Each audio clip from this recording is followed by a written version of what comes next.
Praise God. ದೇವರ ನಮ್ಮನ್ನು ಆಶೀರ್ವದಿಸಲಿ. ಯೇಸು ಕ್ರಿಸ್ತನ ಹೆಸರಿನಲ್ಲಿ ನಮಗೆ ಸುಭಾಷ್ಯಗಳು.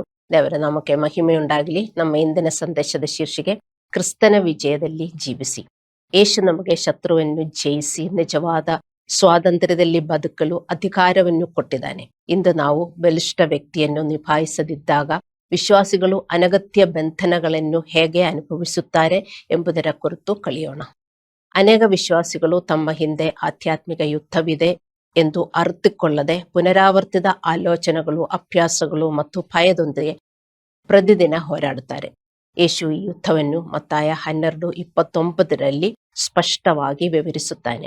ಅವನು ಹೇಳುತ್ತಾನೆ, ಯಾವನಾದರೂ ಮೊದಲು ಬಲವುಳ್ಳ ಮನುಷ್ಯನನ್ನು ಕಟ್ಟಿ ಹಾಕದ ಹೊರತು ಅವನ ಮನೆಯನ್ನು ಪ್ರವೇಶಿಸಿ ಅವನ ಸೊತ್ತನ್ನು ಸುಳುಕೊಳ್ಳುವುದಕ್ಕಾಗಿದೆ. ಕೆಟ್ಟಿದ ಮೇಲೆ ಅವನ ಮನೆಯನ್ನು ಸುಳುಕೊಳ್ಳುವುದಕ್ಕಾಗುವುದು.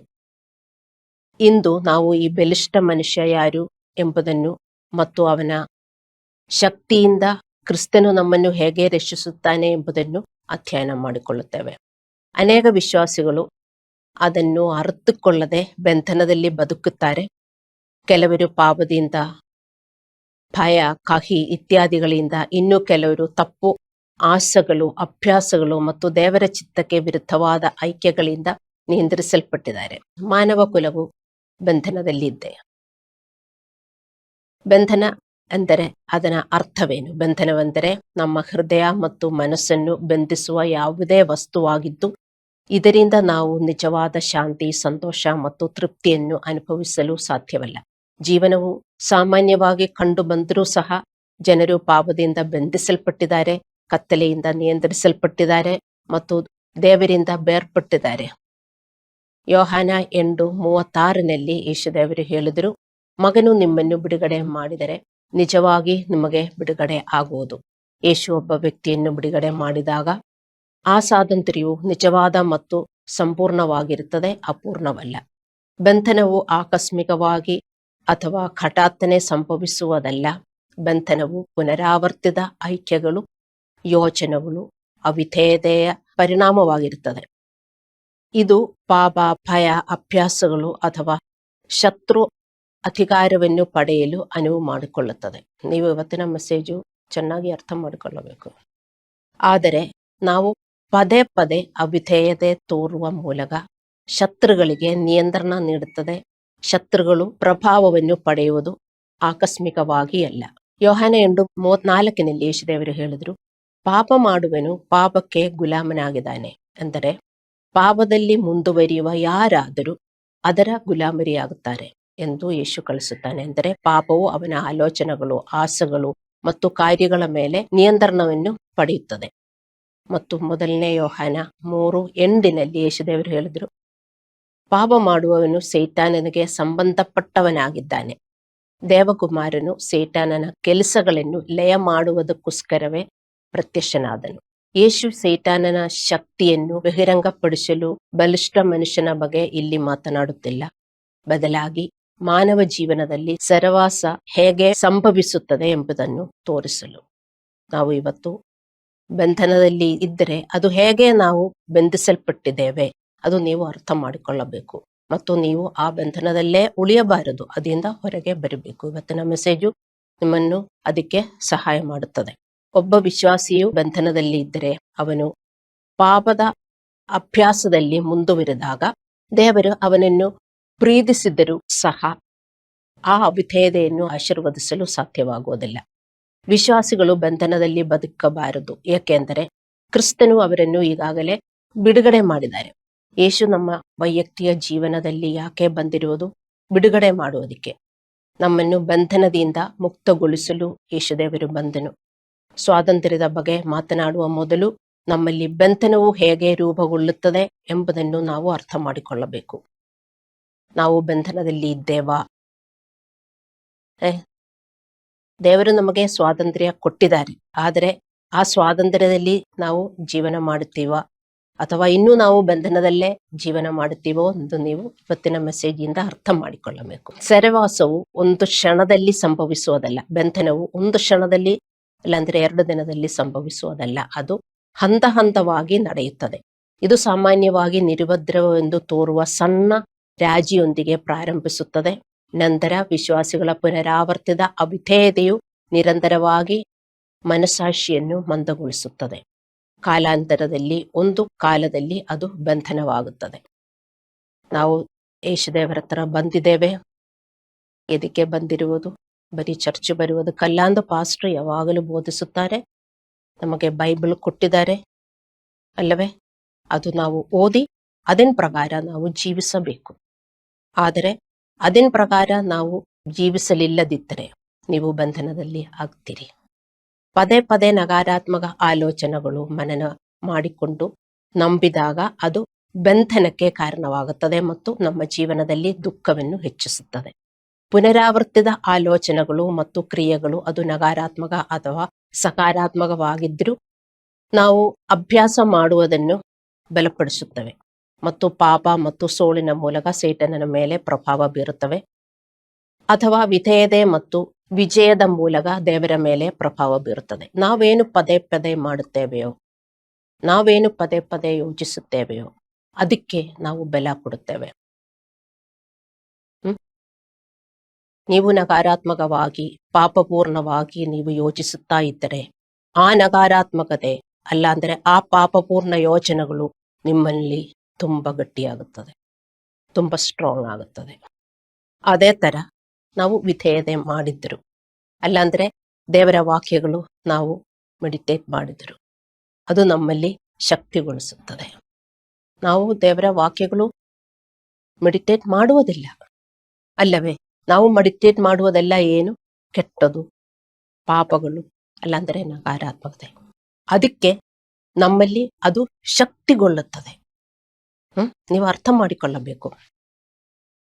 ಆದ್ದರಿಂದ ನಾವು ನಮ್ಮ ಹೃದಯದಲ್ಲಿ ಏನನ್ನು ಪುನರಾವರ್ತಿಸುತ್ತೇವೆ ಎಂಬುದರ ಬಗ್ಗೆ ಮತ್ತೆ ನಾವು ಪದೇ ಪದೇ ಮಾಡುವ ಅವಿಧೇಯತೆ ಕ್ರಿಯೆಗಳ ಬಗ್ಗೆ ನಾವು ಬಹಳ ಜಾಗರೂಕರಾಗಿರಬೇಕು.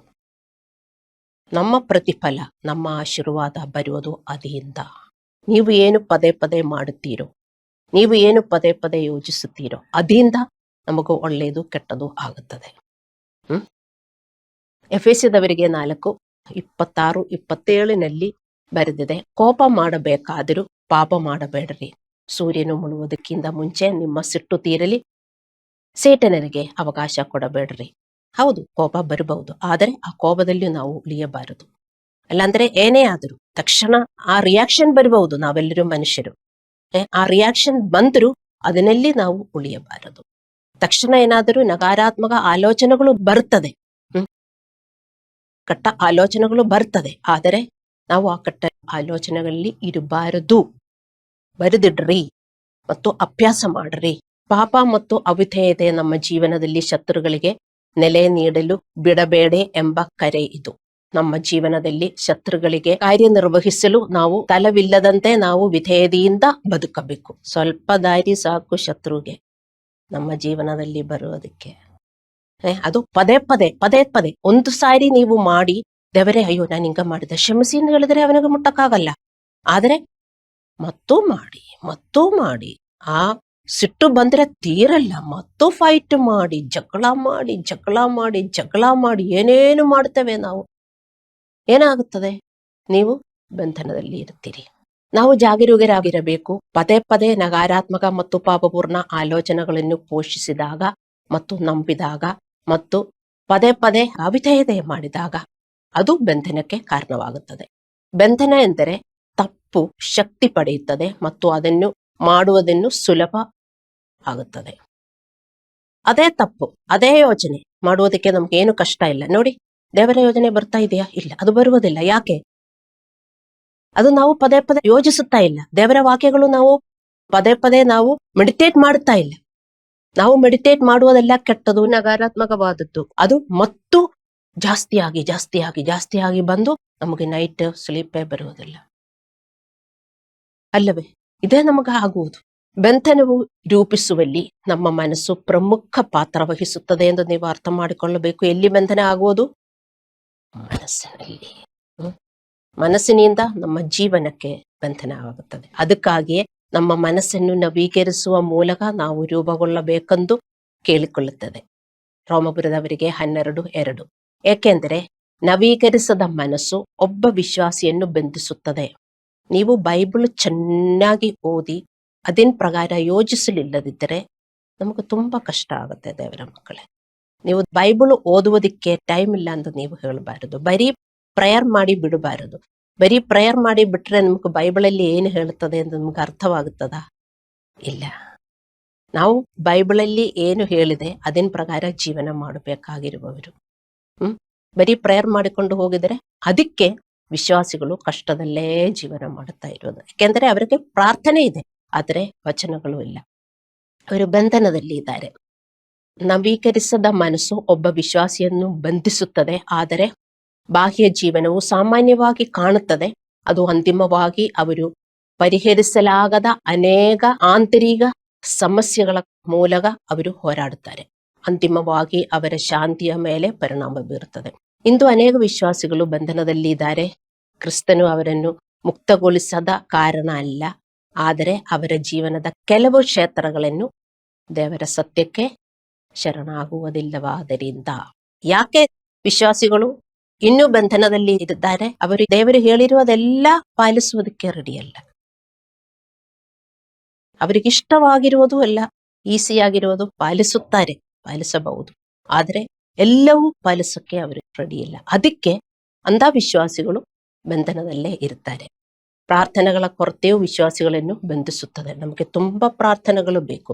ನಾವು ಎಚ್ಚರವಾಗಿ ಪ್ರಾರ್ಥನೆ ಬೇಕು ಎಂದು ಯೇಸುದೇವರು ಹೇಳಿದರು. ಮತ್ತಾಯ 26:41. ಪ್ರಾರ್ಥನೆ ನಿಂದಾಗ ಅಲ್ಲ, ಅಂದರೆ ನೀವು ಒಂದು ದಿನ ಪ್ರಾರ್ಥನೆ ಕಡಿಮೆ ಮಾಡಿದಾಗ ಆಧ್ಯಾತ್ಮಿಕ ರಕ್ಷಣೆಗಳು ದುರ್ಬಲಗೊಳ್ಳುತ್ತವೆ.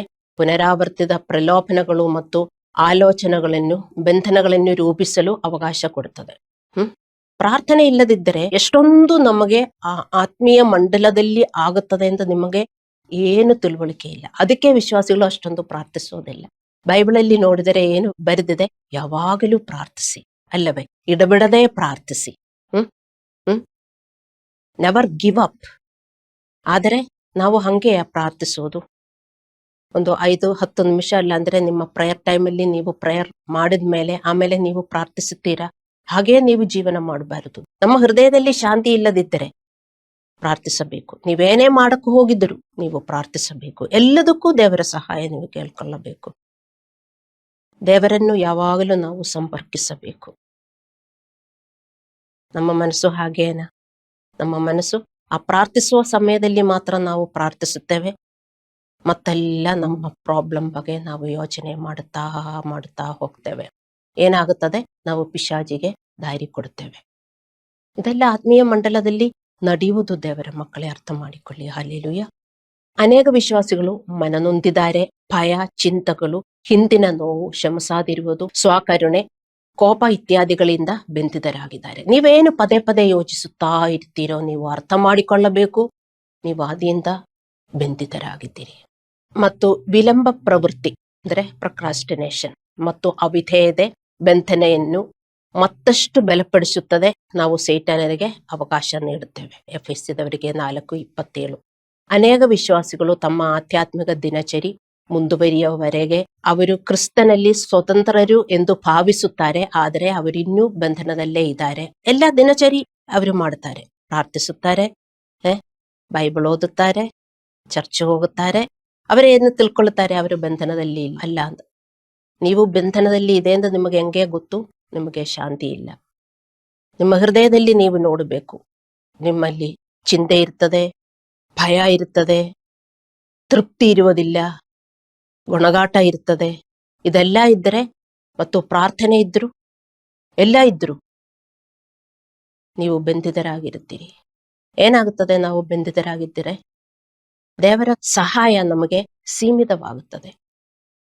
ನಮ್ಮ ಬಂಧನಗಳನ್ನು ನಾವು ಅರಿತುಕೊಂಡು ಎಲ್ಲಿ ನಾವು ಬಂಧಿತರಾಗಿದ್ದೇವೆ ಅದು ನಾವು ದೇವರಿಗೆ ಕ್ಷಮಾಪಣೆ ಕೇಳಿ ಮತ್ತು ನೀವು ಪಾಲಿಸಕ್ಕೆ ಶುರು ಮಾಡಿದಾಗ ಮಾತ್ರ ನಿಮಗೆ ಸಹಾಯ ಸಿಗುತ್ತದೆ ಅಂತ ಅರ್ಥ ಮಾಡಿಕೊಳ್ಳಬೇಕು. ಬಂಧನದಲ್ಲಿ ಇದ್ದರೆ ನಮಗೆ ಸಹಾಯ ಸಿಗುವುದಿಲ್ಲ, ಅದೊಂದು ಅರ್ಥ ಮಾಡಿಕೊಳ್ಳಿ. ಸೊ ಇನ್ನು ನಾವು ಬಂಧನದಲ್ಲಿ ಇದ್ದೇವೆ ಎಂದು ನಾವು ಹೆಂಗೆ ಅರ್ಥ ಮಾಡಿಕೊಳ್ಳಬೇಕು? ನಾವು ಕಹಿ, ಅಸೂಯೆ, ಕೋಪ, ಸೋಮಾರಿತನ, ಸ್ವಾರ್ಥ, ಭಯ, ಚಿಂತೆ, ಅತೃಪ್ತಿ ಇತ್ಯಾದಿಗಳು ನಮ್ಮ ಮನಸ್ಸಲ್ಲಿ ಇರುತ್ತದೆ. ನಾವು ಮತ್ತು ಅರಿವಿಲ್ಲದೆ ಇವುಗಳಿಗೆಲ್ಲ ಬಂಧಿತರಾಗುತ್ತೇವೆ. ಮತ್ತಾಯ 23:20 27:28 ಯೇಸುದೇವರು ಫರಿಸಾಯರ ಬಗ್ಗೆ ಹೇಳಿದ್ದಾನೆ. ವಿಶ್ವಾಸಿಗಳು ಫರಿಸಾಯರಂತೆ ಧರ್ಮನಿಷ್ಠರಾಗಿದ್ರೂ ಸಹ ಬಂಧಿಸಲ್ಪಡಬಹುದು. ಅವರೆಲ್ಲಾ ರಿಲಿಜಿಯಸ್ ಆಕ್ಟಿವಿಟೀಸ್ ಮಾಡುತ್ತಾರೆ, ಆದರೆ ಬಂಧಿತರಾಗುತ್ತಾರೆ. ಏನು ಪ್ರಯೋಜನ? ನಿಮ್ಗೆ ಅರ್ಥವಾಗ್ತಾ ಇದೆಯಾ ನಾನೇನು ಹೇಳ್ತಾ ಇದ್ದೀನಿ? ನೀವು ನಿಮ್ಮನ್ನು ಸ್ವತಂತ್ರಗೊಳಿಸಬೇಕು. ಹಲ್ಲೆಲೂಯಾ. ನೀವು ಇದನ್ನು ಎಂದಿಗೂ ಮರೆಯಬಾರದು. ಅವಿಧೇಯತೆ ಮತ್ತು ವಿಳಂಬ ಪ್ರವೃತ್ತಿ ಮುಂದುವರಿದಲ್ಲಿ ಸೈತಾನನ ಪ್ರಭಾವಗಳು ಹೆಚ್ಚಾಗುತ್ತದೆ. ಈಗ ನೀವು ಮಾಡಲ್ಲ, ನಿಮ್ಗೆ ಗೊತ್ತು ಏನು ಮಾಡಬೇಕು ಅಂತ, ಈಗ ಮಾಡಲ್ಲ, ನಾಳೆ ಆಗಲಿ, ನಾಳೆ ಏನಾಗುತ್ತದೆ? ನೀವು ನಿಮ್ಮನ್ನು ಬಂಧಿಸುತ್ತಾ ಇದ್ದೀರಿ ಅಂತ ನೀವು ಅರ್ಥ ಮಾಡಿಕೊಳ್ಳಬೇಕು.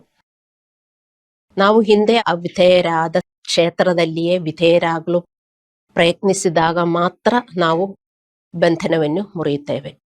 ಒಬ್ಬ ವಿಶ್ವಾಸಿಯು ಬೇಗನೆ ವಿಧೇಯನಾದಾಗ ಮತ್ತು ತಪ್ಪು ಆಲೋಚನೆಗಳನ್ನು ಬೇಗನೆ ಎದುರಿಸಿದಾಗ ಮತ್ತು ತಿರಸ್ಕರಿಸಿದಾಗ ಸೈತಾನನು ಓಡಿ ಹೋಗುತ್ತಾನೆ. ಅವನನ್ನು ನಾವು ಎದುರಿಸಬೇಕು. ಸೈತಾನನು ಎಲ್ಲಿದ್ದಾನೆ? ಏನು ಕೆಟ್ಟ ಯೋಚನೆಗಳು ಬಂದರು, ಅದು ಕೆಟ್ಟದು ಎಂದು ನಿಮ್ಗೆ ಅರ್ಥವಾಗಿದ್ರೆ ಮತ್ತು ನೀವು ಅದು ಯೋಜಿಸಬಾರದು. ಅದನ್ ಬದಲು ಏನು ಕರೆಕ್ಟ್ ಆಗಿರುವ ಯೋಚನೆಗಳು ನೀವು ಯೋಜಿಸಬೇಕು. ಇದೆಲ್ಲ ಸ್ವಲ್ಪ ವರ್ಕ್ ಅಲ್ಲವೇ? ಈ ವರ್ಕ್ ಮಾಡಲಿಲ್ಲ ಅಂದ್ರೆ ಯಾರು ಕಷ್ಟ ಸಹಿಸುವುದು? ಈ ವರ್ಕ್ ತುಂಬಾ ಕಷ್ಟ ಅಂತ ಹೇಳಿ ಮತ್ತೆ ಕೆಟ್ಟದೆಲ್ಲ ನಾವು ಅನುಭವಿಸಬೇಕಲ್ಲ? ಯಾಕೆ ಮತ್ತು ವಿಶ್ವಾಸಿಗಳು ಹೇಳ್ತಾರೆ ಇದು ತುಂಬಾ ಕಷ್ಟ ಅಂತ? ಇದೇ ನನಗೆ ಅರ್ಥವಾಗದ ಒಂದು ಸಬ್ಜೆಕ್ಟ್. ಪಾಲಿಸುವುದು ತುಂಬಾ ಕಷ್ಟ ಅಂತ ಹೇಳಿ ಅವರು ಮಾಡುವುದಿಲ್ಲ. ಮತ್ತೆ ಪಾಲಿಸಲಿಲ್ಲದಿದ್ದರೆ ಎಲ್ಲಾ ಕಷ್ಟಗಳು ಬರ್ತದೆ. ಅದಕ್ಕೆ ಅವರಿಗೇನು ಕಷ್ಟ ಇಲ್ಲ. ನಾವು ಯಾವುದೇ ಹೋರಾಟವನ್ನು ಎದುರಿಸಿದರೂ ಶಾಂತಿ, ಸಂತೋಷ ಮತ್ತು ಸದಾಚಾರ ಎಂದರೆ ಪ್ರೀತಿ, ತಾಳ್ಮೆ ಇತ್ಯಾದಿ ಅಭ್ಯಾಸ ಮಾಡುತ್ತಲೇ ಇರಬೇಕು. ಇಲ್ಲದಿದ್ದರೆ ನಾವು ಬಂಧನಕ್ಕೆ ಒಳಗಾಗುತ್ತೇವೆ. ನಮಗೆ ಹೋರಾಟ ಬರ್ತದೆ, ಪ್ರಾಬ್ಲಮ್ಗಳು ಬರ್ತದೆ. ಆವಾಗ ನಾವು ನಮ್ಮನ್ನು ಬಂಧಿಸಬಾರದು. ಆ ಕೋಪ ಬರ್ತದೆ, ಆ ಅಹಂಕಾರ ಬರ್ತದೆ, ಎಲ್ಲ ಬರ್ತದೆ. ಆವಾಗ ಮತ್ತು ಅದೇ ಮಾಡಿಕೊಂಡಿದ್ದರೆ ಮತ್ತು ಏನಾದರೂ ಕೆಟ್ಟದು ಅದೇ ನೀವು ನಕಾರಾತ್ಮಕವಾಗಿ ಹೇಳಿಕೊಂಡಿದ್ದರೆ ನೀವು ನಿಮ್ಮನ್ನು ಬಂಧಿಸುತ್ತೀರಿ. ನೀವು ನಿಮ್ಮನ್ನು ಬಂಧಿಸಬಾರದು. ಬಂಧಿಸೋಕೆ ತುಂಬಾ ಪರಿಸ್ಥಿತಿಗಳು ಎಲ್ಲ ಬರ್ತದೆ. ನಮಗೊಂದು ಹೋರಾಟ ಬಂದ್ರೆ ಹಳೆಯ ಪಾತ್ರಗಳೆಲ್ಲ ಬರ್ತದೆ. ನಿಮ್ಗೀಗ ಗೊತ್ತಾಗಬೇಕು ನಾನು ಅದನ್ನೆಲ್ಲಿ ಇರಬಾರದು. ಮತ್ತು ಹಳೆಯ ತರ ನಾವು ಮಾತನಾಡುತ್ತೇವೆ. ಅಯ್ಯೋ ಏನು ಚೆನ್ನಾಗಿ ಆಗೋದಿಲ್ಲ, ನನ್ನ ಮನೆಯಲ್ಲಿ ಏನು ಚೆನ್ನಾಗಿ ಆಗೋದಿಲ್ಲ, ನಮ್ಮ ಮನೆಯಲ್ಲಿ ಯಾರು ಚೇಂಜ್ ಆಗೋದಿಲ್ಲ. Stop it. ನೀವು ನಿಮ್ಮನ್ನು ಬಂಧಿಸುತ್ತಾ ಇದ್ದೀರಿ. Because of your words God cannot touch your own family people. You are stopping God to touch your family people. ನಾವು ಯಾವುದೇ ಹೋರಾಟವನ್ನು ಎದುರಿಸಿದರೂ ನಾವು ಹೋರಾಟ ಎದುರಿಸುತ್ತೇವೆ. ನಾವು ಸಾಯುವ ತನಕ ನಮಗೂ ಹೋರಾಟ ಇರುತ್ತದೆ. ಯಾವುದೇ ಹೋರಾಟ ಎದುರಿಸಿದರೂ ನಾವು ಶಾಂತಿ, ಸಂತೋಷ, ಸಮಾಧಾನ, ಸದಾಚಾರದಲ್ಲಿ ಮಾತ್ರ ನಾವು ಹೆಚ್ಚಿಸಬೇಕು. ನಮ್ಮ ಹಳೆಯ ಪಾಪದಲ್ಲಿ ಅಲ್ಲ. ನಾವು ಹಳೆಯ ಜೀವನದಲ್ಲಿ ನಾವು ಇದ್ರೆ ನಾವು ನಮ್ಮನ್ನು ಬಂಧಿಸುತ್ತೇವೆ. ಅಲ್ಲಿ ದೇವರಿಲ್ಲ ಅಂತ ಅರ್ಥ ಮಾಡಿಕೊಳ್ಳಬೇಕು. ಆದರೆ ಒಬ್ಬ ವಿಶ್ವಾಸಿಯು ಅವಿಧೇಯನಾದಾಗ ಅಥವಾ ವಿಧೇಯತೆಯನ್ನು ವಿಳಂಬಗೊಳಿಸಿದಾಗ ಸೈತಾನನು ತನ್ನ ಆತ್ಮವಿಶ್ವಾಸವನ್ನು ಗಳಿಸಿ ಅವನಿಗೆ ತೊಂದರೆ ನೀಡಲು ಮತ್ತೆ ಮತ್ತೆ ಅದೇ ಪ್ರದೇಶಕ್ಕೆ ಹಿಂದಿರುಗುತ್ತಾನೆ. ನೀವೆಲ್ಲಿ ಬೀಳ್ತೀರೋ ಅಲ್ಲೇ ನಿಮಗೆ ಶಕ್ತಿ ಸಿಗುತ್ತದೆ. ದೇವರ ಮಕ್ಕಳೇ, ಅರ್ಥ ಮಾಡಿಕೊಳ್ಳಿ. ನೀವೆಲ್ಲಿ ದುರ್ಬಲರಾಗಿರುತ್ತೀರೋ ಅಲ್ಲೇ ನೀವು ಬೀಳ್ತಾ ಇದ್ರೆ, ಅರ್ಥವಾಯ್ತಾ? ಪದೇ ಪದೇ ಏನು ಮಾಡುತ್ತೀರೋ ಅದರಿಂದ ನಿಮಗೆ ಶಕ್ತಿ ಸಿಗುತ್ತದೆ. ನೀವು ಪದೇ ಪದೇ ಒಳ್ಳೇದು ಮಾಡಿದರೆ ಒಳ್ಳೇದು ಮಾಡುವುದಕ್ಕೆ ನಿಮಗೆ ಶಕ್ತಿ ಸಿಗುತ್ತದೆ. ನೀವು ಪದೇ ಪದೇ ಒಳ್ಳೇದು ಮಾಡುತ್ತಾ ಇಲ್ಲ, ಅದಕ್ಕೆ ನಮ್ಮ ಚರ್ಚಲ್ಲಿ ಯಾರಿಗೂ ಒಳ್ಳೇದು ಮಾಡಕ್ಕೆ ಶಕ್ತಿ ಸಿಗ್ತಾ ಇಲ್ಲ. ಯಾರು ಪದೇ ಪದೇ ಒಳ್ಳೇದು ಮಾಡುತ್ತಾರೋ ಅವರಿಗೆಲ್ಲ ಒಳ್ಳೇದು ಮಾಡುವುದಕ್ಕೆ ಶಕ್ತಿ ಸಿಗುತ್ತದೆ. ಅದೇ ತರ ನಾವು ಪದೇ ಪದೇ ಕೆಟ್ಟದು ಮಾಡಿದರೆ ಆ ಕೆಟ್ಟದು ಮಾಡುವುದಕ್ಕೆ ಇನ್ನೂ ಶಕ್ತಿ ಸಿಗುತ್ತದೆ. ನಿಮ್ಮ ಹಠ, ಸಿಟ್ಟು ಇದೆಲ್ಲ ಎಷ್ಟು ಜಾಸ್ತಿ ಆಗ್ತಾ ಹೋಗ್ತದೆ. ಏನು ಕಂಟ್ರೋಲೇ ಇಲ್ಲ ಅಲ್ಲವೇ? ಯಾಕೆ? ಅರ್ಥ ಮಾಡಿಕೊಳ್ಳಿ. ನೀವು ನಿಮ್ಮನ್ನು ಬಂಧಿಸುತ್ತಾ ಇದ್ದೀರಿ. ನಾವು ಪುನರ್ಜನ್ಮ ಹೊಂದುವ ಮೊದಲು, ನಮ್ಮ ಹೊಸ ಜೀವನಕ್ಕೆ ಮೊದಲು ನಮ್ಮ ಜೀವನವು ಪಾಪ ಮತ್ತು ಅಧರ್ಮದ ಕಾರಣದಿಂದಾಗಿ ಬಲಿಷ್ಠ ಮನುಷ್ಯನಾದ ಸೈತಾನನಿಂದ ಸಂಪೂರ್ಣ ಆಕ್ರಮಿಸಲ್ಪಟ್ಟ ಮನೆಯಂತೆ ಇತ್ತು. ನಾವು ಅವನ ಅಧಿಕಾರದಲ್ಲಿ ಇದ್ದೆವು. 1 ಯೋಹಾನ 5:19 ಹೇಳುತ್ತದೆ, ಇಡೀ ಲೋಕವು ಕೆಡುಕನ ಶಕ್ತಿಯ ಅಡಿಯಲ್ಲಿ ಇದೆ. ನೀವಿದೇನು ನಂಬುವುದಿಲ್ಲ? ಇಡೀ ಲೋಕವು ಸೈತಾನನ ಶಕ್ತಿಯಲ್ಲಿ ಇದೆ. ಯಾಕೆ? ಅದಕ್ಕೆ ದೇವರು ಬಂದಿರುವುದು. ನಾವು ಒಳ್ಳೆಯದು ಯೋಜಿಸೋದಕ್ಕೂ ಒಳ್ಳೆಯದು ಮಾಡುವುದಕ್ಕೂ. ನಾವು ಕೆಟ್ಟದ್ದು ಯೋಜಿಸಿ ಕೆಟ್ಟದ್ದು ಮಾಡುತ್ತಾ ಇದ್ದರೆ ದೇವರ ಅಧಿಕಾರದಲ್ಲ ನಾವಿರುವುದು ಅಲ್ಲ, ಪಿಶಾಚಿಯ ಅಧಿಕಾರದಲ್ಲಿ. ಅವನು ನಮ್ಮ ಪಾಪಗಳ ಮೂಲಕ ನಮ್ಮ ಒಳ್ಳೆಯದೆಲ್ಲ ಕದ್ದಿದ್ದಾನೆ. ಅದಕ್ಕಾಗಿಯೇ ಯೇಸು ದೇವರಿಗೆ ಹೇಳಿದರು, ಬಲವುಳ್ಳ ಮನುಷ್ಯನನ್ನು ನಾವು ಮೊದಲು ಕಟ್ಟಬೇಕು. ಹೇಗೆ ನಾವು ಕಟ್ಟುವುದು? ಬಲವುಳ್ಳ ಮನುಷ್ಯನನ್ನು ನಾವು ಕಟ್ಟಬೇಕು ಅಂತ ದೇವರಿಗೆ ಹೇಳಿದರು. ಹೇಗೆ ನಾವು ಕಟ್ಟುವುದು? ನೀವು ಪದೇ ಪದೇ ನಕಾರಾತ್ಮಕವಾಗಿ ಯೋಚಿಸುವುದು ನಿಲ್ಲಿಸಬೇಕು. ಪದೇ ಪದೇ ಅವಿಧೇಯತೆಯನ್ನು ಮುಂದುವರಿಸೋದು ನಿಲ್ಲಿಸಬೇಕು. ಆದರೆ ಮಾತ್ರ ಈ ದೊಡ್ಡ ಮನುಷ್ಯನನ್ನು ನಿಮಗೆ ಕಟ್ಟಕ್ಕಾಗತ್ತೆ. ಅಲ್ಲಾಂದರೆ ಅವನಿನ್ನೂ ನಿಮ್ಮನ್ನು ಬಂಧಿಸುತ್ತಾ ಇರುತ್ತಾನೆ ಎಂದು ಅರ್ಥ ಮಾಡಿಕೊಳ್ಳಿ. ಹಲ್ಲೆಲೂಯಾ. ಸೈತಾನನು ನಿಮ್ಮಿಂದ ಏನು ಕದ್ದಿದ್ದಾನೆ? ನಿಮ್ಮ ಆಧ್ಯಾತ್ಮಿಕ ಸಂಪತ್ತು, ಸಂತೋಷ, ಸಮಾಧಾನ, ಶಾಂತಿ, ಪ್ರೀತಿ, ತಾಳ್ಮೆ, ನಿಷ್ಠೆ, ಇದೆಲ್ಲ ಅವನು ಕದ್ದಿದ್ದಾನೆ. ಯೇಸುವಿನ ಮೂಲಕ ಮತ್ತು ಅವನಿಗೆ ವಿಧೇಯರಾಗಿ ಜೀವಿಸುವ ಮೂಲಕ ಮಾತ್ರ ಅವನು ಕದ್ದ ವಸ್ತುಗಳನ್ನು ಮರಳಿ ಪಡೆಯಬಹುದು. ಮತ್ತಾಯ 12:43-45. ಆದ್ದರಿಂದ ನಾವು ಈಗ ಹೇಗೆ ಬದುಕುತ್ತೇವೆ ಎಂಬುದು ಬಹಳ ಮುಖ್ಯ. ಈ ನಮ್ಮ ಹೊಸ ಜೀವನ ಹೇಗೆ ಬದುಕಬೇಕು? ನಾವು ಸ್ವಾತಂತ್ರ್ಯದಲ್ಲಿ ನಾವು ಬದುಕಬೇಕು. ಯೇಸು ಕ್ರಿಸ್ತನು ನಮ್ಮನ್ನು ಸೈತಾನನ ಬಂಧನದಿಂದ ಮುಕ್ತಗೊಳಿಸಿದನು. ಆದರೆ ನಾವು ಇನ್ನೂ ನಮ್ಮ ಹಳೆಯ ಜೀವನ ಶೈಲಿಯನ್ನು ಮುಂದುವರಿಸಿದರೆ, ವಿಧೇಯತೆಯನ್ನು ನಿರ್ಲಕ್ಷಿಸಿದರೆ ಮತ್ತು ನಾವು ನಮ್ಮನ್ನು ಬಂಧನದಲ್ಲಿ ಬಂಧಿಸಿಕೊಳ್ಳುತ್ತೇವೆ. ಬಂಧನದಲ್ಲಿ ನಾವು ಬಂಧಿಸಿಕೊಂಡ್ರೆ ದೇವರಿಗೆ ಏನು ಮಾಡಕ್ಕಾಗಲ್ಲ. ಅವನ ಸಹಾಯ ನಮಗೆ ಸೀಮಿತವಾಗಿರುತ್ತದೆ. ಆದರೆ ಪ್ರತಿಯೊಂದು ವಿಧೇಯತೆಯ ಕ್ರಿಯೆ ಮತ್ತು ಪಾಪ ಮತ್ತು ಸ್ವಾರ್ಥತೆಯನ್ನು ನಿರ್ಲಕ್ಷಿಸುವುದು ದೇವರ ಶಕ್ತಿ ನಮ್ಮಲ್ಲಿ ಹೆಚ್ಚಾಗಲು ಅನುವು ನಾವು ಮಾಡಿಕೊಳ್ಳುತ್ತೇವೆ. ದೈನಂದಿನ ಶರಣಾಗತಿಯ ಜೀವನವನ್ನು ನಡೆಸಬೇಕು. ಭಯದ ಸಮಯದಲ್ಲಿ ನಾವು ನಂಬಬೇಕು. ಎಲ್ಲ ಆಪೋಸಿಟ್ ಮಾಡಬೇಕು. ತಕ್ಷಣ ನಾವು ಮಾಡಬೇಕು. ಕಟ್ಟದನ ಆಪೋಸಿಟ್ ಮಾಡಬೇಕು. ಚಿಂತೆಯ ಬದಲು ನಂಬಿಕೆಯಿಂದ ಪ್ರತಿಕ್ರಿಯಿಸಬೇಕು. ಕಹಿಯ ಬದಲು ಕ್ಷಮೆಯನ್ನು ಆರಿಸಿಕೊಳ್ಳಬೇಕು. ತ್ಯಾಗದಿಂದ ನಾವು ದೇವರ ಸೇವೆ ಮಾಡಬೇಕು. ಇಲ್ಲದಿದ್ದರೆ ಯಾರಿಗೂ ದೇವರ ಸೇವೆ ಮಾಡಕ್ಕಾಗೋದಿಲ್ಲ. ನೀವು ದೇವರ ಸೇವೆ ಮಾಡಲು ನೆಪಗಳು ನಿಮ್ಮನ್ನು ಬಂಧನದಲ್ಲಿ ಇಡ್ತದೆ. ನಾವೆಲ್ಲರೂ ಮಾಡಬೇಕಾದ ಒಂದು ವಿಧೇಯತೆ ಏನು? ದೇವರ ಸೇವೆ ಮಾಡುವುದು. ಅದು ನಮಗೆ ಸಮಯವಿದ್ದಾಗ ಮಾಡುವುದಲ್ಲ, ಡೈಲಿ ಮಾಡುವುದು. ನಾವು ಅದು ಮಾಡಲಿಲ್ಲದಿದ್ದರೆ ನಾವು ನಮ್ಮನ್ನು ಬಂಧನದಲ್ಲಿ ಇಡುತ್ತೇವೆ ಎಂದು ನಾವು ಅರ್ಥ ಮಾಡಿಕೊಳ್ಳಬೇಕು. ಹಲ್ಲೆಲೂಯಾ. ಮತ್ತು ಇಷ್ಟೆಲ್ಲ ಬಂಧನದಲ್ಲಿ ಇದ್ದು ದೇವರು ನನಗೇನು ಕೊಡ್ತಾ ಇಲ್ಲ, ನನಗೆಲ್ಲ ಕಷ್ಟ ಅಂತ ವಿಶ್ವಾಸಿಗಳಿಗೆ ಹೇಳಕ್ಕಾಗತ್ತಾ? ನಾನು ರಕ್ಷಣೆ ಹೊಂದಿ ಚರ್ಚಲ್ಲಿ ಹೋದಾಗ ಪಾಲಿಸುವ ವಚನಗಳು ಹೇಳಿದಾಗ ನನಗೆಷ್ಟೊಂದು ದೇವರ ಭಯ ಬಂದಿತ್ತು. ಅಯ್ಯೋ, ನಾನಿದು ಪಾಲಿಸಲಿಲ್ಲದಿದ್ದರೆ ನನಗೇ ಕಷ್ಟ ಆಗುತ್ತೆ. ಆ ದೇವರ ಭಯ ನನಗೆ ಬಂದಿತ್ತು. ಅದರಿಂದ ನಾನು ಬೆಳೆದಿರುವುದು, ಅದರಿಂದ ನಾನು ನಿಮಗೆ ಬೋಧಿಸುವುದು. ನೋಡಿದರೆ ನಿಮಗೆ ಯಾರಿಗೂ ದೇವರ ಭಯನೇ ಇಲ್ಲ. ಮತ್ತೆ ಕಷ್ಟನೇ ಕಷ್ಟನೇ ಕಷ್ಟ. ನನ್ನ ಟೆಸ್ಟಿಮನಿ ನಾನು ಹೇಳ್ತೇನೆ. ಪಾಲಿಸುವ ಯಾವ ಒಂದು ಮೆಸೇಜ್ ಯಾರು ಹೇಳಿದ್ರು ನನಗೆ ತುಂಬಾ ಭಯ ಬರ್ತದೆ, ದೇವರ ಭಯ. ನಾನು ಕುತ್ಕೊಂಡು ಅಳುತ್ತೀನಿ, ದೇವರೇ ನನಗಿದ ಒಬ್ಬೆ ಮಾಡಬೇಕು, ಶಕ್ತಿ ಕೊಡಿ.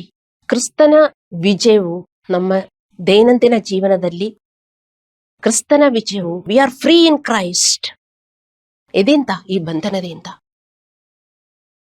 ದೇವರು ಫ್ರೀ ಮಾಡಿ ಕೊಟ್ಟಿದ್ದಾರೆ. ನಾವು ಬಂಧನದಲ್ಲಿ ಇದ್ದೇವು, ದೇವರು ಫ್ರೀ ಮಾಡಿದ್ದಾರೆ. ಏನು ಬಂಧನ? ನಮಗೆ ಸಂತೋಷವಿಲ್ಲ, ಶಾಂತಿ ಇಲ್ಲ, ಮನೆಯಲ್ಲಿ ಪ್ರಗತಿ ಇಲ್ಲ, ಮನೆಯಲ್ಲಿ ಗಂಡ ಹೆಂಡತಿ ಜಗಳ ಮಾಡುವುದು, ಮಕ್ಕಳಂಗೆ ಅದಿದೆ ಇದೆ, ಮತ್ತೆ ರೋಗ, ಅದು ಹಣ ಇಲ್ಲ, ಇದೆಲ್ಲ ನಾವು ಬಂಧಿಸಲ್ಪಟ್ಟವರಾಗಿ ಜೀವನ ಮಾಡುತ್ತಾ ಇತ್ತು. ದೇವರು ನಮಗೆ ಸ್ವಾತಂತ್ರ್ಯ ಕೊಟ್ಟಿದ್ದಾರೆ. ಆ ಸ್ವಾತಂತ್ರ್ಯದಲ್ಲಿ ನಾವು ಜೀವನ ಮಾಡಬೇಕು. ಆ ಸ್ವಾತಂತ್ರ್ಯದಲ್ಲಿ ನಾವು ಜೀವನ ಮಾಡಿದರೆ ನಮಗೆಲ್ಲದಕ್ಕೂ ಪ್ರಗತಿ ಆಗುತ್ತದೆ ಅಂತ 3 ಯೋಹಾನ 1:2 ಹೇಳುತ್ತದೆ. ಆರೋಗ್ಯ, ಹಣ, ಎಲ್ಲದಕ್ಕೂ. ಮತ್ತು ನಾವು ಬಂಧನದಲ್ಲಿ ಜೀವನ ಮಾಡಿದರೆ ಇದು ಯಾವುದು ನಾವು ಕಾಣುವುದಿಲ್ಲ ದೇವರ ಮಕ್ಕಳೇ. ಹಲ್ಲೆಲೂಯಾ. ಯೇಸು ನಮಗೆ ನೀಡಿದ ಸ್ವಾತಂತ್ರ್ಯದಲ್ಲಿ ಬದುಕುವಾಗ ಕೀರ್ತನೆಗಳು 91:3 ಮತ್ತು ಧರ್ಮೋಪದೇಶ ಕಾಂಡ 7:15 ಮುಂದಾದ ಭರವಸೆಗಳನ್ನು ನಾವು ಅನುಭವಿಸುತ್ತೇವೆ. ಈ 2 ಭರವಸೆ ನಾನು ಓದುತ್ತೇನೆ. ಕೀರ್ತನೆಗಳು 91:3. ನಿನ್ನನ್ನು ಬೇಟಗಾರನ ಬಲೆಯಿಂದಲೂ ಮರಣಾಗರ ವ್ಯಾಧಿಯಿಂದಲೂ ತಪ್ಪಿಸುವವನು ಆತನೇ. ತಪ್ಪಿಸುವವನು, ಒಳಗಾಕುವುದಲ್ಲ. ನೀವು ಒಳಗೆ ಆಗಿದರೆ ತಪ್ಪಿಸುವವನು ಅವನೇ. ಮತ್ತು ಧರ್ಮೋಪದೇಶ ಕಾಂಡ 7:15 ಹೇಳುತ್ತದೆ, ಕರ್ತನು ಎಲ್ಲಾ ರೋಗಗಳನ್ನು ತನ್ನಿಂದ ತೆಗೆದು ಬಿಡುವನು. ನಿನಗೆ ತಿಳಿದಿರುವ ಐಗುಪ್ತದ ಕೆಟ್ಟ ರೋಗಗಳನ್ನೆಲ್ಲ ನಿನ್ನ ಮೇಲೆ ಬರಮಾಡದೆ ನಿನ್ನನ್ನು ಹಗೆ ಮಾಡುವವರೆಲ್ಲರ ಮೇಲೆ ಅವುಗಳನ್ನು ಬರಮಾಡುವನು. ಇದೇನು ಬರೆದಿದೆ ಇಲ್ಲಿ?